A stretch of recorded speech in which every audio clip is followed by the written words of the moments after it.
Shalom Bapak Ibu Saudara yang dikasihi Tuhan. Seri pengajaran hari ini berjudul Pada Waktu Ganjaran Diberikan. Ganjaran di sini yang saya maksudkan adalah didikan dari Allah. Jadi sebagai orang Kristen, sadar atau tidak, mau atau tidak, kita harus mau dididik. Sudah saya sampaikan sebelumnya bahwa Tuhan mendidik kita itu dengan cara-cara Tuhan, bukan cara-cara kita. Dengan cara-cara yang keras, yang tidak enak.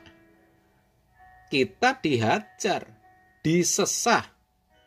Maka pada waktu ganjaran atau didikan itu diberikan atau kita alami, pasti tidak enak.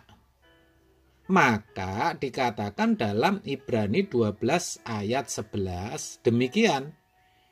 Memang tiap-tiap ganjaran pada waktu ia diberikan tidak mendatangkan sukacita, tetapi duka cita.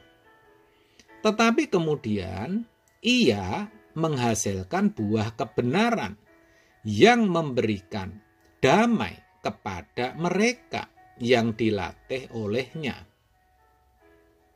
Dalam ayat ini dikatakan ganjaran itu tidak mendatangkan sukacita, tetapi duka cita.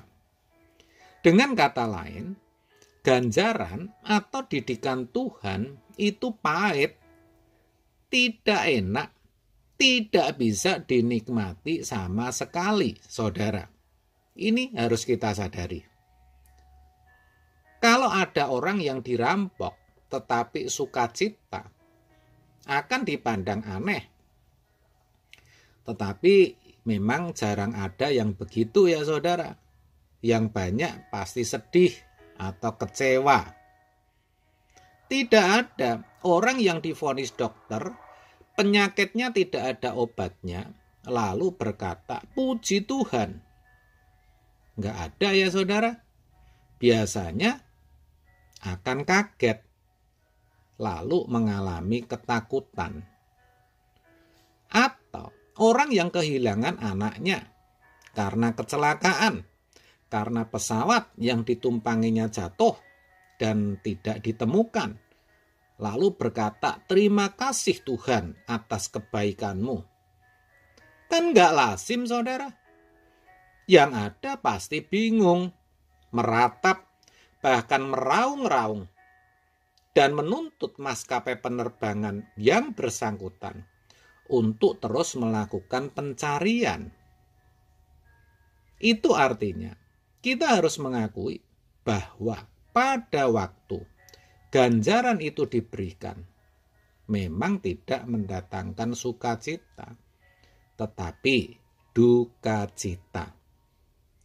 Namun demikian, jangan berhenti membaca sampai di sini, karena dalam ayat tadi, kalimat selanjutnya mengatakan, tetapi kemudian ia menghasilkan buah kebenaran yang memberikan damai kepada mereka yang dilatih olehnya. Yang artinya, ganjaran atau didikan itu akan menghasilkan buah kebenaran. Maksudnya apa?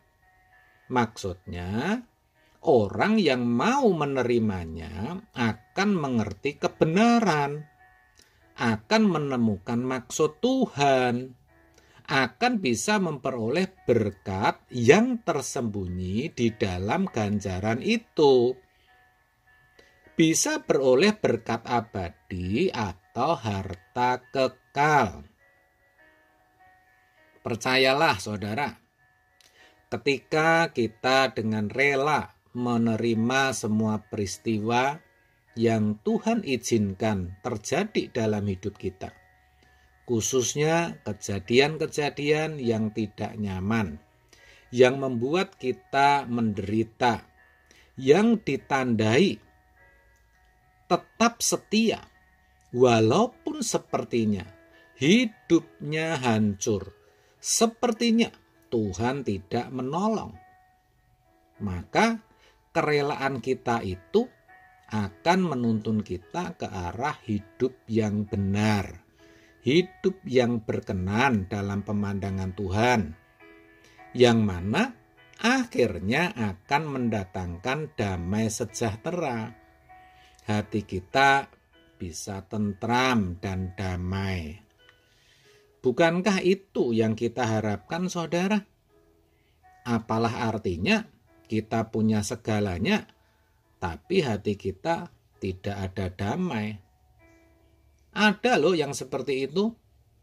Ada, banyak, saudara. Dan saya percaya saudara tidak mau mengalami yang demikian, bukan? Maksud saya, tidak ada kedamaian di hati saudara. Tentu nggak mau, kan? Nah, sebab itu harus kita ingat betul kebenaran hari ini, yaitu pada waktu ganjaran itu diberikan, tidak mendatangkan sukacita, tetapi duka cita. Ini penting. Tetapi kemudian ia menghasilkan buah kebenaran yang memberikan damai sejahtera kepada mereka yang dilatih olehnya.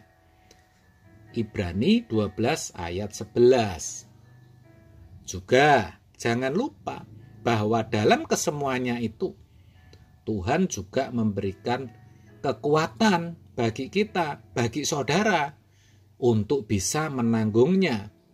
Seperti apa yang disaksikan Paulus, di mana dia berkata, segala perkara dapat kutanggung di dalam Dia yang memberi kekuatan kepadaku. Filipi 4 ayat 13. Jadi saudara, jangan saudara sampai patah semangat karena sedang mengalami ganjaran atau didikan Tuhan. Sebaliknya, tetaplah semangat. Amin. Tuhan Yesus memberkati.